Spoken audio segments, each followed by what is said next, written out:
So now to introduce you to our presenters, Swa and Nikita. They've been friends for 15 years. They started Zeno Collab 4 years ago. It's a service design and social innovation consultancy based in India. They work across different industries to help companies make sense of the complex Indian market and its consumers. Swa drives the design process at Zeno, facilitating the translation of user insights into actionable strategies for solutions. Strategies for design solutions. She works at intersections of service design, human-centered research, and social innovation. Her optimism, coupled with her background in social innovation, fuel her ambition to explore the potential for creating a positive social impact through every single project. Prior to founding Zeno, she worked with Day, which is a part of McKinsey Design, where she worked across industries, including finance and automotive, with a large part of her experience focused in healthcare.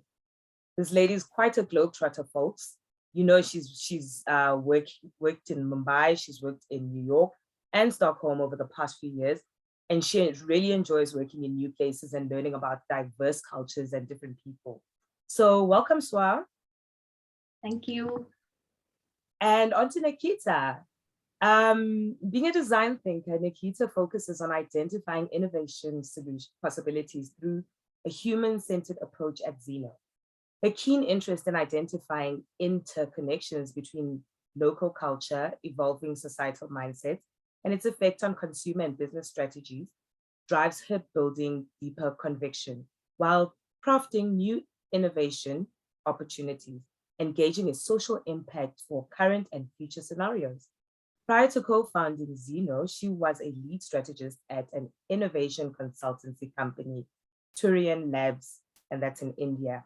And she worked across design research, innovation strategy, and design implementation projects across diverse industries to help them localize their offerings for India. So welcome, Nikita. Hey, everyone. Let's welcome all our session presenters, folks. Over to you, ladies. Hi, thank you so much for the introduction. We are very excited to be here. It's 12:30 a.m. here in India, but we were really excited to do this live presentation to be able to interact with all of you, which we hope to get to do in the end. So thank you so much for joining, and we hope that you find this valuable. The last 2 years especially have been more about introspection and reflection for personally and professionally for all of us. So today we wanted to share some of our stories from our work experience in India and talk about failures, which is the most uncomfortable F word, and our learnings while we were trying to build an inclusive practice while working. So I'm Swat. And I'm Nikita. As they've already mentioned in our introduction, we've been friends for over 15 years. We have been friends since design college, where we studied together. So here on the photo on the left, you see our photo from our college graduation in 2030. The photo on the right is from a conference where we were presenting a talk and representing Zeno Collab. So Zeno Collab is a service design and qualitative research consultancy. It's a female-led company. We're 4 years old. In the simplest terms, we basically help global companies make sense of India as a market. We work globally across markets and across different industries. Our teams are extensively based in India, but also other parts of the world, more specifically in parts of US and Scandinavia as well. But before we begin, we would like to give you a little bit more context of India, especially because all our stories of how we have failed in different scenarios is based in this context. So we thought it will be good for you to understand the context a little bit before we actually go into the different stories of our past 2 years. So as all of you must be aware already that India is a very diverse and very complex market to decode for a lot of companies. This diversity is not only about diversity of people, but it also represents the diversity of culture, social, economic segment, which in a lot of times derive how their behavior and expectations are so different from the services and products which are designed for these user segment, which makes it very difficult for a lot of companies to decode this market. But having said that, diversity definitely gives rise to a lot of different opportunities that lie in this market for these companies. So when we have to explain what India is about in a very crude terms for someone who is visiting India for the first time, I don't know how many of you have visited here or know anything about the country, but we sometimes loosely compare it to the EU, how in the EU each country has its own tradition, language, culture. Very similarly, in India, we have each state has its own different culture, tradition, language, even festivals. So, but this diversity goes way beyond just these geographical bifurcations, and it goes way deeper into the socioeconomic status, education, or even like the differences in religion. So this diversity has many different complex layers to it when we look at this market, especially. But this diversity also at times lead to disparity, and the pandemic has highlighted the disparity even more, which is mainly led from the differences in socioeconomic statuses. Um, and this disparity has just become wider in the past 2 years, and it has become quite evident. Like many other countries, I'm sure all of you can also relate to, we saw gender gap just becoming wider during the lockdown, especially because of the conventionally traditional roles that are supposed to be played by each of these genders at home. We also used to say that in informal economy of India sometimes was considered to be like the strength, because it gave better reach and better access to a lot of people. It also gave work to a lot of people, but that was the industry that got affected the most to begin with because of the pandemic. So we see this disparity across different perspectives. So this we have disparity of access, we have disparity of information or technology, or even disparity in terms of access of different services, which also leads to sometimes some population or some part of the society not being able to even uh, get access to smartphone or an internet connection for their kids' home classes, which are happening from home now these days. So the pandemic also brought about a huge change for us in the qualitative research and design community. And to stay resilient, we found ways to adapt our processes and tools to the new reality. The image that we see here right now has become a very common reality for all of us.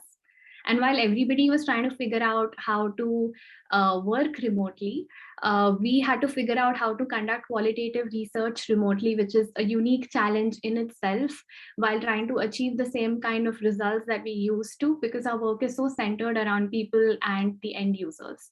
So of course, we leaned on a lot of digital and collaborative tools to be able to continue practicing qualitative research. And most of these tools did work very well and to a great extent in terms of democratizing access and for everyone to share the same challenges and the same reality. So for example, if we compare this to inviting participants earlier to a research lab or a usability lab, that might feel too sanitized or too fancy and used to create certain barriers or distance between the researcher and the participant. Comparing that to conducting research right now from home sort of puts us on the same playing field, and it feels like we share the same reality or challenges as the users that we speak to or participants that we speak to, for example sharing internet issues or issues with electricity and all of that. We also had the realization in the past 2 years of how resource intensive our practice really is. So we were able to reach a wider audience from the comforts of our home without having to travel or take flights or use the amount of resources that we initially used to. This is also why a lot of people and agencies are now considering working remotely in the future as well, or thinking of hybrid models to continue working and collaborating with people globally without having to really travel there. But we have to admit that these tools only help us reach a certain segment of the population. And the kind of people that we can reach through these tools are sort of skewed. And therefore, remote research tools also make the social disparity that Nikita was talking about earlier more evident. So for example, are we, through the remote research tools, are we reaching out to people who earn maybe less than $2 a day, or people who have no electricity, or people who don't have access to smartphone, laptops, or such devices, or have no access to internet? And in a country as diverse as India, remote research works seamlessly, maybe for the audience in urban areas or audience who may be digital literate, but don't really reach or not for the audiences who maybe live in the rural areas or are marginalized or do not have access to these services that we may take for granted. Therefore, what we've realized is that in the past 2 years, while our processes and tools have evolved, it has created a wider gap between us researchers and users, specifically in the resource constrained communities. So even though our intent might be the same and as strong of creating an inclusive research practice or designing inclusive offerings while working remotely as well, what we've learned from our experience is that this is the time when we need to pause and reflect on how successful we have been in doing that. For example, are our tools still as effective when we work remotely or digitally? Are our tools limiting our capabilities to connect with a far more diverse audience? And are we unintentionally excluding a certain segment of society to prioritize other project constraints like timelines? So we really need to be honest with ourselves about these hard questions and realize where we might be falling short. So today, we want to share stories of how we failed in bridging the gap between us as researchers and the users. How in the past 2 years, while working from home and the new setting, how we struggled to stabilize our teams and our tools in the new setting, and to make it relevant and relatable for our users. So failure is a word that is typically considered to be a taboo to be spoken about very openly in the industry. We have not heard anyone share their stories of their different failures with their peers, and forget about like speaking it on any of the platforms. So we thought we just wanted to be a little more gutsy in just putting it out there, because we genuinely feel that these are not just the stories of how we failed, but these are actually the stories of our learnings from that and how we tweaked our tools and methods to course correct those failures. So the first one is alienation of users. So what do we mean by this is sometimes while grappling and understanding this new work setting, we sometimes end up alienating the users from the process, which is ideally designed to make them feel included and collaborated, which in itself is like the essence of qualitative research. So as we shifted to remote research overnight, it was really smooth and seamless for us to like connect and reach out to urban users. But it was not the same case for a lot of remote villages and the marginalized communities that we work very often with. So some of the activities that we do in order to take the research process ongoing became so tactical and so practical, especially while working in these remote settings, that the users ended up missing to connect and understand the context of this entire research and the topic that we were talking to them about. Which leads sometimes to disengaged and uninterested participants, mainly because the entire process, right from recruiting the participants, onboarding them, conducting the research with them, in a way became like quite impersonal and faceless for them, in a way, which made them feel less connected and less connected with the researchers and the topic that we were discussing. So although we had really great success with some participants, but that was not the case in all the users, as I said before. So we were working with one of the clients who wanted to build a product for small store owners in remote villages of India. and that was a digital product. So we had to conduct a remote usability study with those participants. So since those participants were not in a way felt connected with us, and when we were conducting the usability study, we saw that we were struggling to keep the participants engaged in the conversation. We were struggling to make sure that they are looking into the screen that we were trying to test with them and give their honest feedback and honest opinions. But they were busy doing their work on the side anyways. And they didn't seem to be interested and engaged in speaking with us, which we think that would have been a really great experience if we were there in person in their location to speak with them, because understanding how they interact in their environment, how do they talk to their customers, would have been really great experience for us to understand while we do the usability test on the side. But this became a little distracting for our researchers mainly, to understand that we are trying to talk to them, trying to understand and make most of the time that we have with them on the video call. But of course, they have other work on the side that they need to look after. So for these participants, sometimes we just become like another company who is doing a research with them, and they are not really obligated to be actively participating in the conversation. So this was the challenge. We faced that. So we thought we need to resolve it in some way. So we thought, let's do like a better onboarding of the participants, which will make them feel more engaged and involved in the entire process. So we thought, now let's try and have intentional, longer warm-up conversations when we are conducting any interviews with them, which becomes very natural when we are doing like these in-person interviews, when we are actually in their environment. But it becomes really hard for us sometimes to have these kind of conversations and warm-up discussions with the participants when we are doing the research remotely.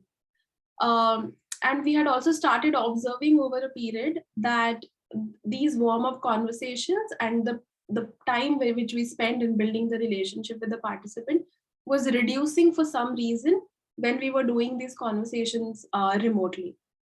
So we thought this is something that we need to definitely change and have a longer conversations. So we had a plan. We thought, like, let's just try it out with the next project. Let's have longer warm-up conversations so that they are more engaged with us. They are bonding with us in a better way. But even after doing this, we had such responses from a lady who just couldn't understand that why we were asking her so many questions about herself, her family, her lifestyle, and what does she do in the day, and all those questions. Whereas for her, the topic of discussion should have been just how does she take the loan and how is her financial experience and decision making happens.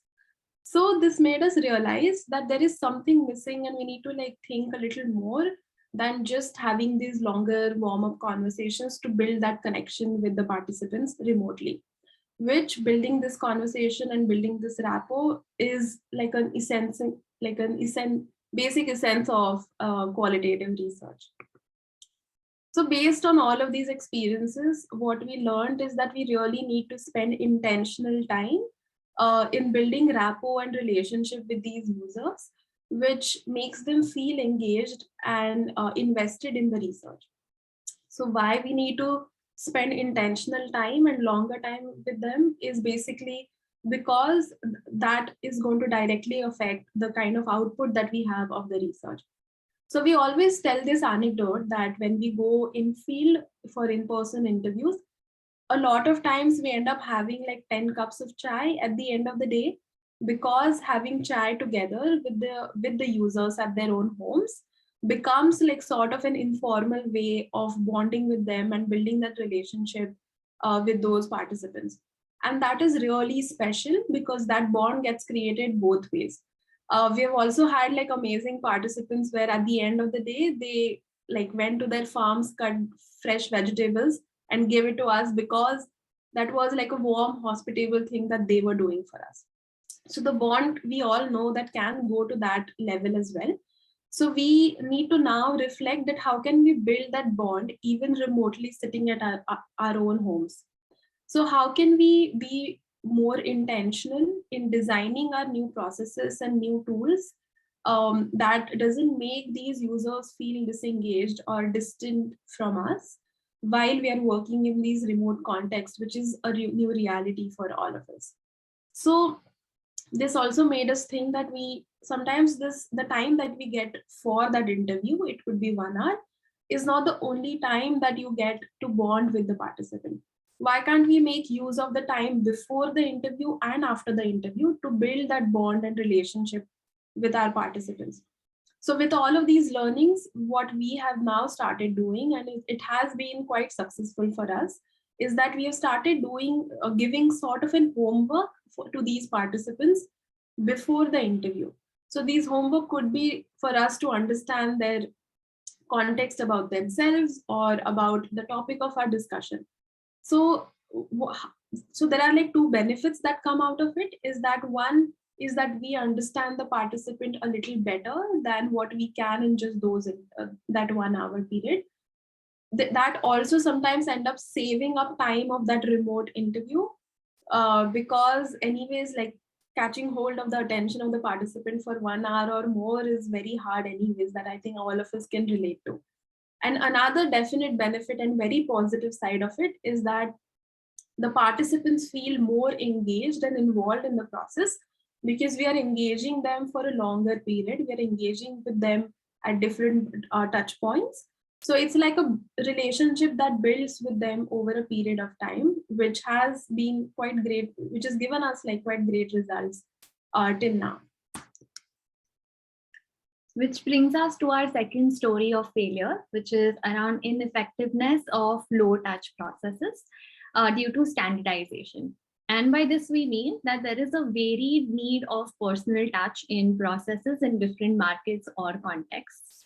By using standard or universal digital tools or turning our processes to be more digital than personal, our processes are now becoming low touch, which turns out to be ineffective in certain contexts, like in India.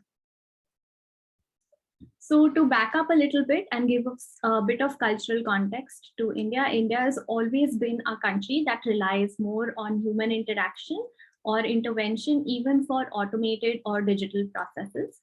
For example, in this image, you see an automated ticketing machine, mostly seen on the railway stations in India. So while the person on the right wants to purchase a ticket, there will always be like a person on the left who would be assisting you to generate the ticket, even though the machine is automated.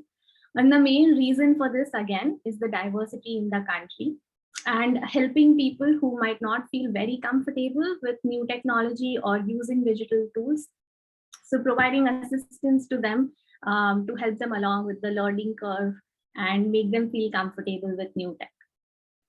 So we need to keep this diversity in mind, even as researchers, while we work across different markets and work with different types of user segments.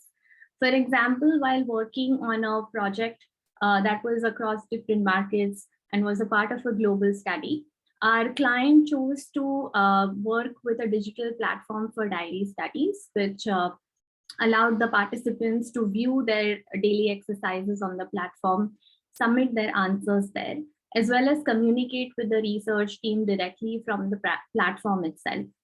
And while this worked very well in certain markets, by reducing the efforts of the research team significantly, because the respondents could complete the diary study tasks independently and on their own. In India, that was not the case. So here we noticed that our team had to take a lot of manual effort outside of the platform in terms of helping the respondents with onboarding or navigating the platform or troubleshooting with them. And the respondents sometimes even reached out to the research team if they were confused about certain exercises or questions, rather than reaching out to them through the platform itself. And this is again because culturally people do prefer personal assistance rather than relying on digital tools or technology. So based on this experience, what we learned was that there is an opportunity to make our processes more effective by making them high touch or a hybrid between personal touch and digital tools. So by understanding the context, we sort of need to figure out what is the best kind of this hybrid model for each market or user segment that we work with to ensure that our processes stay effective. So this might look different for different markets. So for example, in India, we learned that you need a lot more hand-holding for new technology or digital tools. But what is important to understand is that we do need to refine our approach rather than adopting a standardized process or a universal approach while working across markets. So based on this learning, the next time we worked on a similar project, we had factored in this need for personal touch and created a research plan that allowed us to do multiple check-in interviews during the diary study. So this helped the research team sort of check in with the respondents and ensure that they are feeling comfortable with the process and also gather their feedback periodically. And by building this hybrid model of personal touch and using digital tools, we made sure that we were able to meet the research goals in the most effective and efficient way, and also gain the most value out of the digital tools that we are choosing to use rather than adopting a blanket approach. That brings us to the next story of our failure, which was around unintentionally restraining the gender inclusion. So this was about like how sometimes we end up not thinking of gender narrative and make a research plan basically that maybe does not make all the genders feel safe and comfortable and also candid enough to speak with us. So in most of the cases, what happens at times is that we end up creating this standardized research plan without keeping these gender nuances and the social ecosystem that they come from. And also in the past 2 years, in like quickly shifting to the remote work, maybe we missed out on understanding these delicate nuances of giving like an equal, inclusive attention to all the genders and especially women in most of the cases. So we see, of course, like I'm sure like all of you must be aware, but we see a very wide gap between both the genders and the roles that they are supposed to play conventionally. And we see this gap even wider in the remote villages of India. And women end up becoming like one of the sole responsible person of taking care of the entire household work and also take care of the kids. So these women are most of the times or like not necessarily literate from the rural villages. And if they are, maybe they are not highly educated. At times, they also need permission from the men of the house to use any kind of say product or services for themselves, or even like participate in such kind of a research that we conduct. And it becomes very hard for us to engage these, involve these participants into the research, especially remotely. It would have been like still comfortable and easy for us to like speak with these women from rural India if we were there in person at their home, because we could just sit with them at the kitchen while they are cooking and have a good chat with them. Or we used to even like talk to them when the men of the house were outside for work. So these women end up becoming very candid and very comfortable with the researchers. But these things are getting harder for us when we are working with them remotely, because we need like a dedicated time from them and also the permission to do so. So these are the women who might not have their own phone, and if they do, that will be shared with some of the family members. And even though these women could be smartphone users, but not always they are the smartphone users of, they are not the smartphone users. And therefore, it cannot be assumed that the digital tools that we rely on for the research are going to be usable and easy to adopt for these user segments.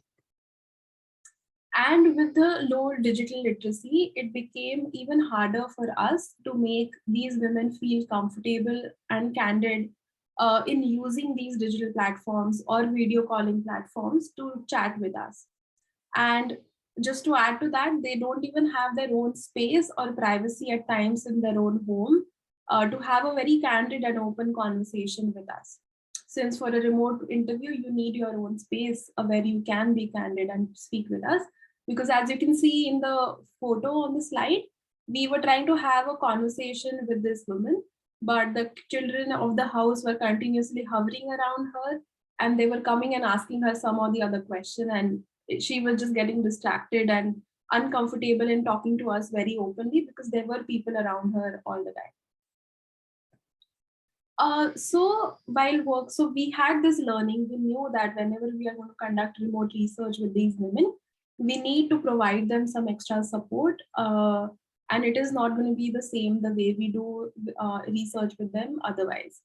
So while we were working with a client who wanted to conduct a financially inclusive product for these women, and it was a digital product, we thought we need to come up with a new system which can help these women to at least join the video calling platform and talk to us more comfortably.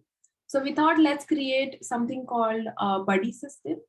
So these buddies were typically people who were sort of tech savvy, mostly from their own social circle or from their home, who will help them join the video call and will be on the standby during the interaction just in case if there are any tech challenges.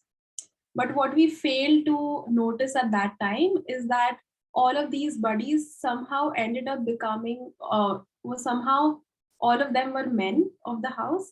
They were either husbands or brother-in-laws who were tech savvy and who was there to help the women be part of the research. So so this was one of the challenge for the woman to be candid with us and have a candid conversation with us, because these men were around them all the time, since we had told them that just be around just in case if there are any challenges. And unfortunately, we also heard one of the husband like commenting really badly on how his wife was speaking with us, because the answer that she was giving was not apparently the correct answer according to him. So this made us realize that even though we knew that these women definitely need extra support in connecting with us remotely, and hence we changed our way of conducting research. Still, it had some shortcomings, but we wouldn't call the buddy system to have failed completely, because based on that experience, we definitely understood that these women definitely need a buddy to help them join the call. But what we need to now very consciously and very mindfully think is that who these buddies need to be, where they should be sitting, what needs to be the setting and the context of the entire interview, and the setup is something that I think we really need to think very consciously. And also trying a hybrid model with this user segment mainly is something that is very important for us to consider, because complete remote interviews or remote research is going to be very hard for us to follow. So basically our learning was that we need to consider the gender narrative within the local socio-cultural context to avoid gender exclusion that happens at times. So we know that it is in the basic DNA of qualitative research that we need to be more empathetic and more understanding towards the user's context and the social situation. So that is not something new that we are saying here, but now it has become even more important for us to be conscious while we are designing our toolkit in a new perspective, when we are shifting to either remote or hybrid models, and make sure that we are not unintentionally excluding any gender. So our new processes that we design has to be very intentional, focused towards having this gender inclusion by understanding the socio-cultural factors that have started playing an important role now in the new setting. So the next story of failure that we want to share is loss of translation, by which we mean the loss of information or knowledge that happens because of teams working in silos or across functions or in different geographies. So I'm sure we've all faced this at some point where we feel like the translation of insights into design is not happening as seamlessly or as effectively because our teams are so fragmented, and especially true since we've been started working remotely. So while working on a project to create a digital product for small business owners in India, we had followed a sprint approach where we could mix research and design methods to design a user-centered digital product. Our role on the project was to conduct research and test the product with the user segment in India and work collaboratively with other teams involved. The other teams were cross-functional and included designers, researchers, content writers, and project managers that were based across different geographies. So what we realized was that while working remotely, our intention was always to create a collaborative environment and for the research insights to be reflected in the design. But we were not able to effectively do so because of the challenges that come with remote working. For example, all of the teams did not get a chance to physically immerse themselves in the context that they were designing for. And while we were doing our best to communicate these local cultural nuances to every team and make sure that everybody feels familiar with the emerging insights, what we realized over time was that there is a sort of like loss in translation that was happening.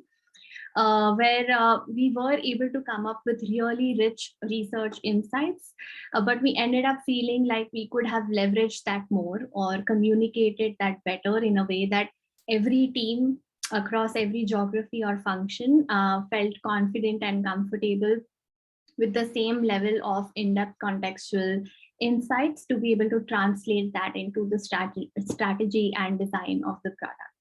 So we're not sure, we're sure that this is not an alien story. We've all been here at some point where we felt that we could have done more, or the result of the research does not extend to the design in the same way that we had imagined or would have ideally wanted to.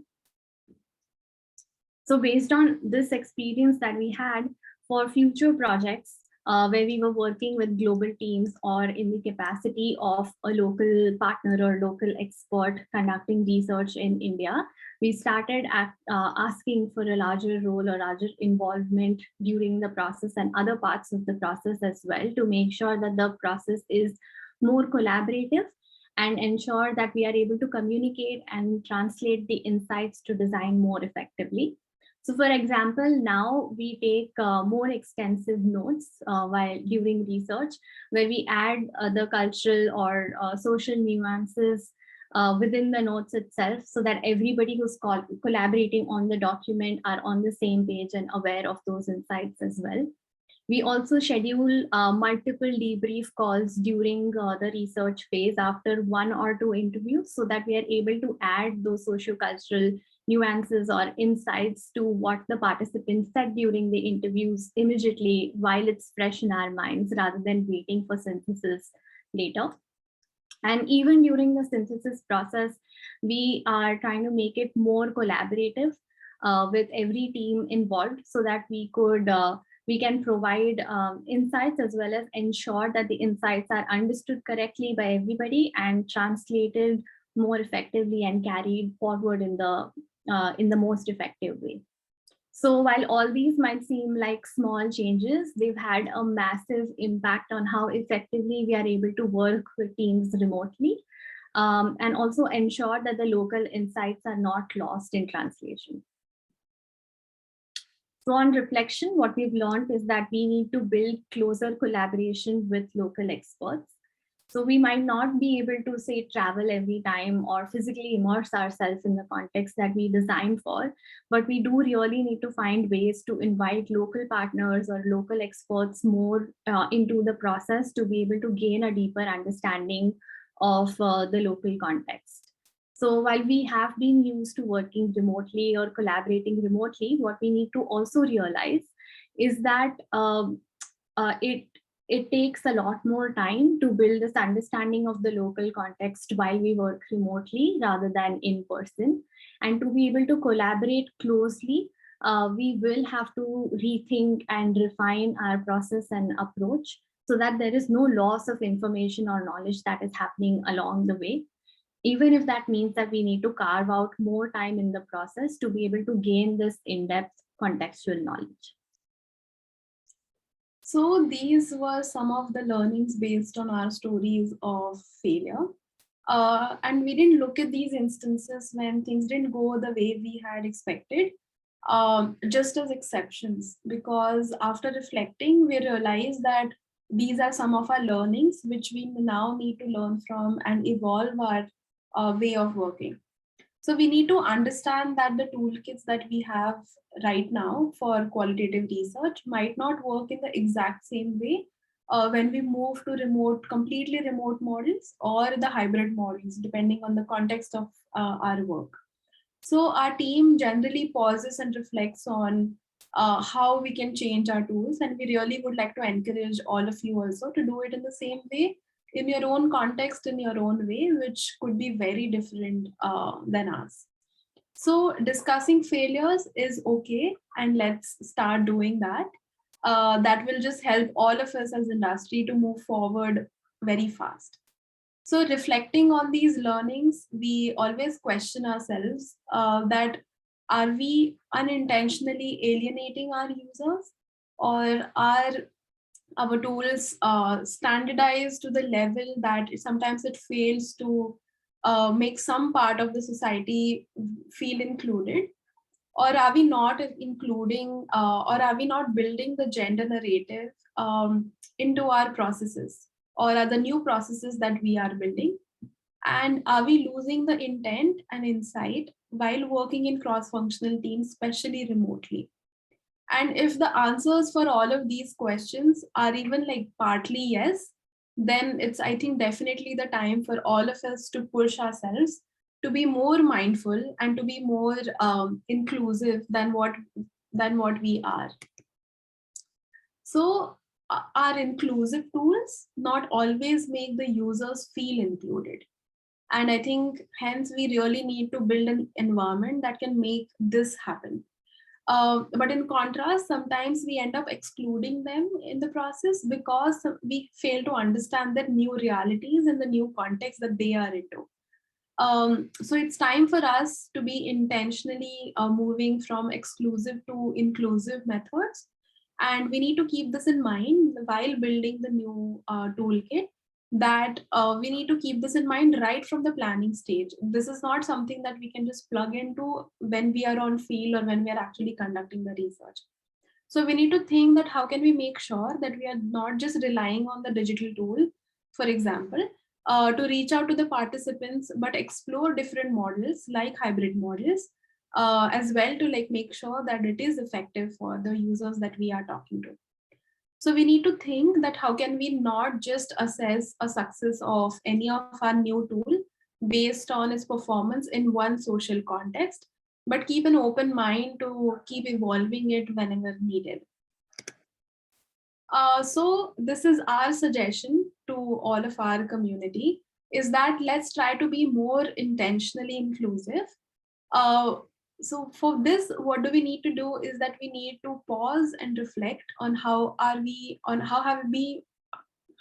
work, how our work has been till now, and if it is still relevant and relatable and effective for the participants as we enter into the new times and the new way of functioning, where all of us see us experimenting with all the tools that we have with us.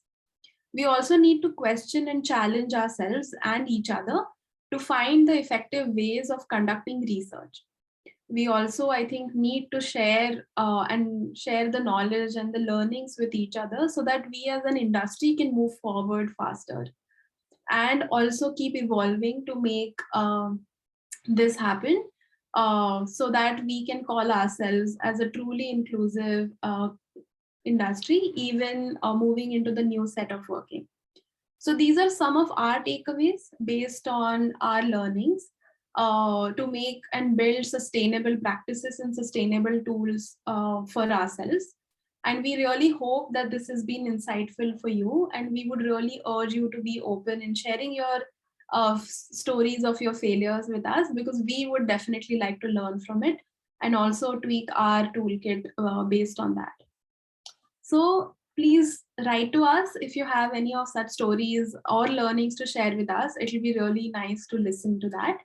And thank you so much for your time. And I hope you have like an amazing and enjoyable conference moving forward. So that is it from our side. And now I think we would like to see if you have any feedback or reflections or questions for us.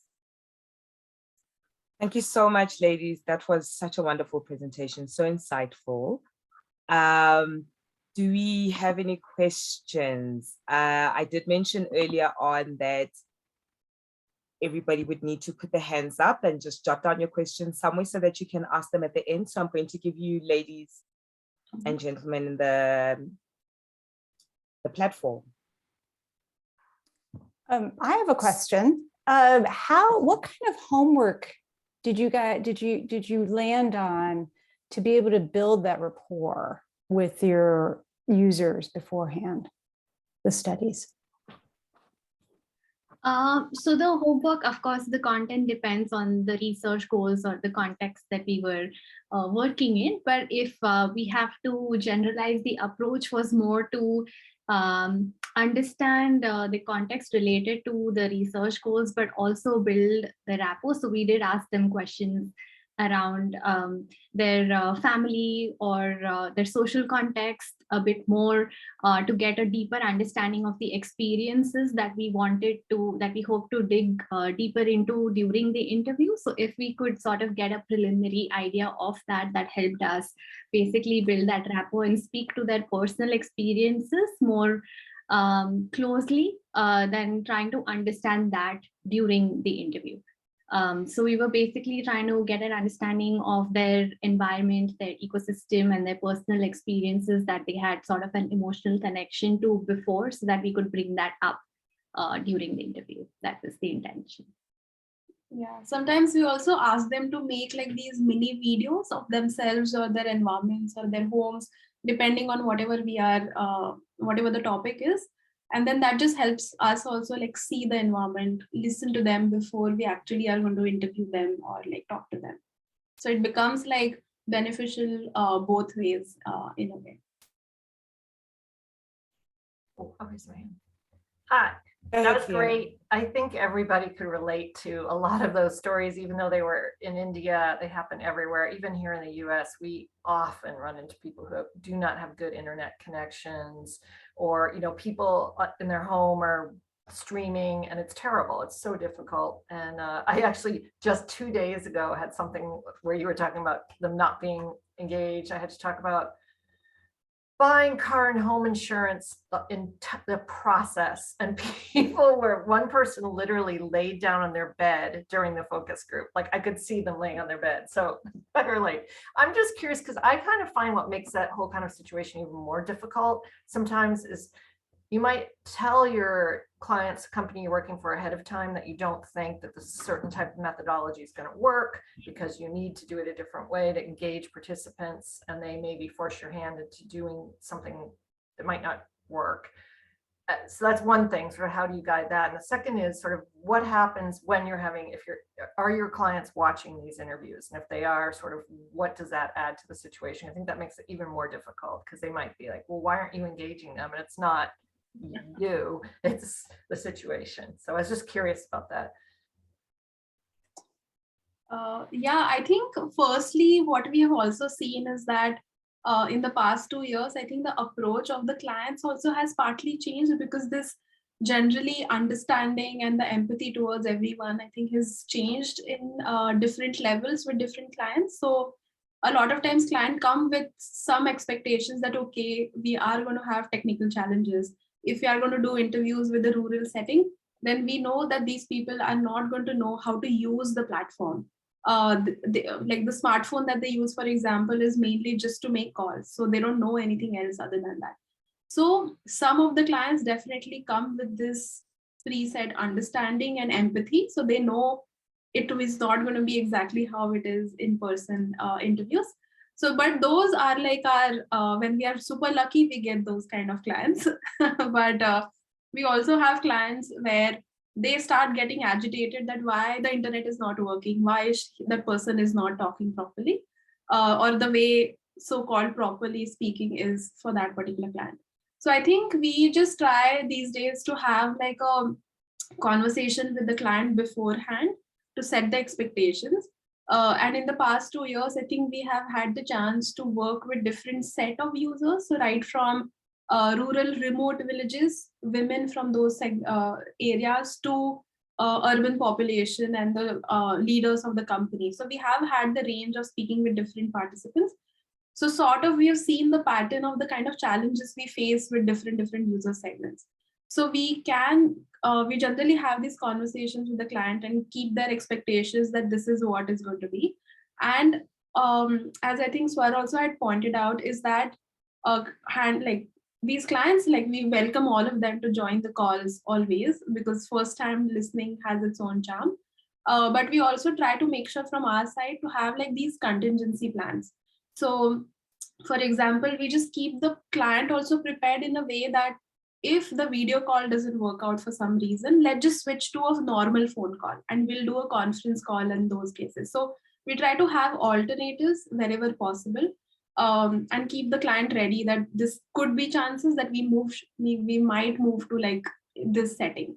Yeah, and I think in one project we have also like evolved the toolkit. Maybe we started with like one participant, but when we realized that this is not happening, so let's now start having like a group or like a couple to talk, so that at least there are like two people who can bounce ideas with each other. I don't know if there is anything else you would like to add. No, I think that was good. Awesome. Thank you so much, ladies. I also have a question, if you don't mind me asking. So everything you've said is very, it's very relatable. And I mean, I'm from Africa, and inclusion is just a huge topic of interest for me personally as a researcher. And I can draw so many parallels from what you have said with, African markets.